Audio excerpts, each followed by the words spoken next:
Uni's just a really well-designed game that has a lot of systems in place to allow Wald to still make stuff happen even if he is being zoned out.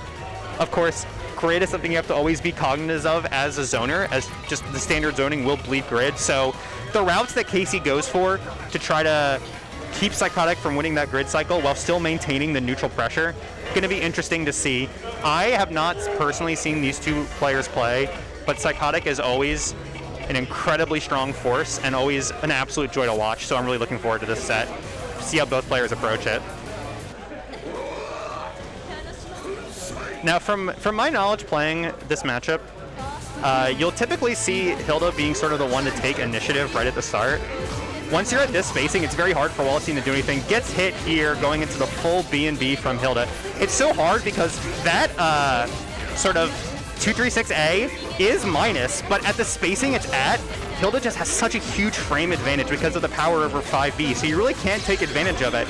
And Hilda has so much leeway to press. You see here, Casey pushing Psykotik fully into the corner, gets the starter, but drops the Oki. That's actually a huge deal, as that was going to be a full combo into a mix setup. Now granted, the mix less effective in the corner, but Casey looking so strong to start with. Drops it again, and oh no, the whiff 6-6B. I was saying earlier, this is the classic zoner-grappler matchup, and one of the things about the zoner-grappler matchup is once the grappler gets in, it can be real tough. Casey going for the immediate veil off to say, just get away from me. I'm willing to spend all this meter. I don't need it for next round. I just need to win this round and get you off of me. Great call out from Psykotik, going for an option that can be viewed as pretty risky, but versus a Hilda who you know where she's going to press, you have a lot of leeway to do it. So now we get to see the other side of the matchup, how Psykotik handles it. Amazing decision there from Casey, using 5C to get out of the pressure. Goes for a cheeky little setup with the 623B CS. Still, Psykotik has the life lead, and one of the annoying things about playing Hilda versus Wald is you really do so little chip that you cannot, in the time you have left, like meaningfully get a lead-off chip. You have to make something happen.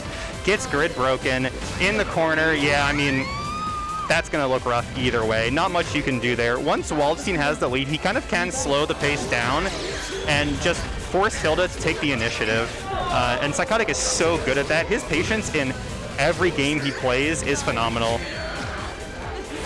Casey's defense has been good so far, but they get caught out trying to go for the J2C full combo in the corner. This is going to be so much damage, and Casey with a massive life deficit already gets VO baited. Yeah, that's probably going to be the round and game one. Still though, we saw from the first round a lot of good signs of life out of Casey. When they're able to play their standard neutral game, it looks really good for them. The problem is just how do you get to that point once Psykotik is gotten on you?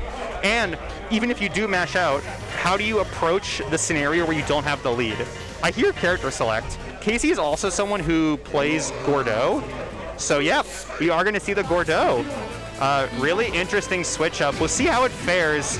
I don't know if this is a matchup thing or just a comfort thing personally for Casey, but so far looking okay. Does drop the B&B, but still has a lead. Ooh, almost got grid broken there. Scary. Still though, this situation is not a good one. Does have the cycle, so we'll have good tools to be able to maintain pressure. Spends CS and is very behind in this cycle. So this one is going to be tough. Gets the command grab too, so cycle absolutely going to Psykotik. Has offense, plays cautious, probably just trying to bait out a DP, but right here, massive damage. Not going to be enough to kill even with the IWEX, but in such a good scenario.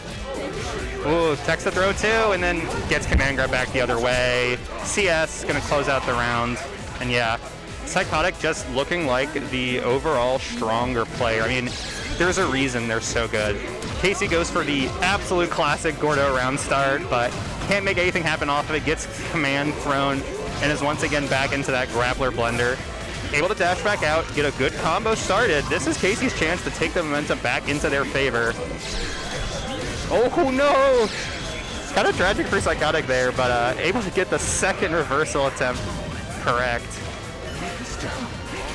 Okay, oh my goodness, I thought Casey was going to get broken there for sure. Has a chance to win this cycle, but with that back tech, it's not going to happen.